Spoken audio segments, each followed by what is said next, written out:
சையதுனா உஸ்மான் இப்னு மதூன் வர்றாங்க சர்க்கார் ஆலமின் தர்பாருக்கு. யா ரசூலல்லாஹ், எனக்கு ஆன்மீக தேடுதல் ஏற்பட்டிருக்குது, சந்தோஷம்னாங்க. அதுக்கு இப்போ என்னப்பா, என் மனசு சொல்லுது மனைவியை விட்டும் பிரிஞ்சிடணும்னு சொல்லுது. ஆன்மீக வேட்கை. என் மனசு மனைவி எல்லாம் இருந்தால் ஆன்மீகம் கிடைக்காது, அல்லாஹ் கிடைக்க மாட்டான்னு சொல்லுது. யா ரசூலல்லாஹ், பெருமானார் சொன்னாங்க, அதுக்கு நீ கட்டுப்பட வேண்டாம். காரணம், நான் ஆன்மீகத்தை உலகத்துக்கே சொல்கிறேன், அல்லாவை அடைஞ்சிட்டேன், அடைய சொல்லி கொடுக்குறேன், மனைவியோடு தான் வாழ்கிறேன். நான் மனைவி விட்டேனா?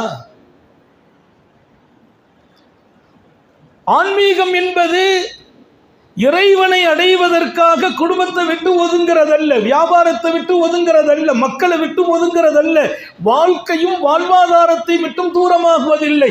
இதற்குள்ளே இருக்க வேண்டும். என் வாழ்க்கையை தேடும் பழக்கம் இருக்க வேண்டும், பக்குவம் இருக்க வேண்டும். என் உணர்வுகள் எல்லாம் அல்லாவாக இருக்க வேண்டும். உணர்வு அல்லாவோடு இருக்கான், அது பெரிய பாக்கியம்.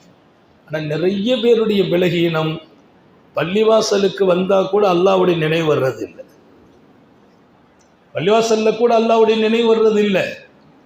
வாழுங்கள் என்கிறார்கள் நபிகள் நாயகம். அப்ப என் மனைவி வேண்டான்னு சொல்லுது, மனசு கட்டுப்படாதேன்னாங்க. இன்னமின் சுன்னத்தி அன்னிக்கா, மனைவியோடு வாழ்வதுதான் என் சுன்னத்து பான்னாங்க. அவர் சொல்ற, நப்சி துஹத்துசினி அந்நத்துருக்கல்லஹம், என் மனசு சொல்லுது அல்லாவை நெருங்கணும்னா இறைச்சலாம் சாப்பிடாதுன்னு சொல்லுது. அல்லாவை நெருங்கணும்னா மட்டன் சாப்பிடக்கூடாதுன்னு சொல்லுது.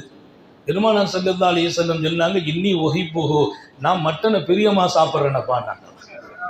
இன்னி ஒஹிப்புஹு அத்தாமனி ரப்பி, நான் ரொம்ப பிரியமா சாப்பிடுவேன் இறைச்சிய. அல்லாஹ்ட்ட நான் கேட்டா அல்லாஹ்வும் எனக்கு கொடுக்கறான். அல்லாஹ்வை அடைவதற்கு இறைச்சி தடையானால் அல்லாஹ் கொடுப்பானா?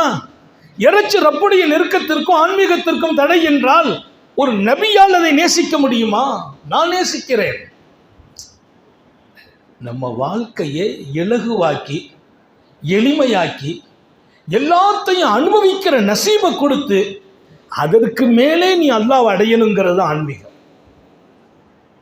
எல்லாத்தையும் விட்டுட்டு போறதல்ல ஆன்மீகம். இறைச்சி சாப்பிட்றது இல்லை, நான் பஞ்சாரியோட வாழ்றது இல்லை. நப்சி துஹத்துசினி அந்நத்துருக்கல்லஹம், இறைச்சியை விடணும். விடாதப்பா, சாப்பிடு. உங்க மனதுக்கு நான் மிக தெளிவாக பதிவு செய்ய விரும்புகிறேன், முஹம்மது ரசூலுல்லாஹ் தான் இந்த வாழ்க்கையின் வழிகாட்டி.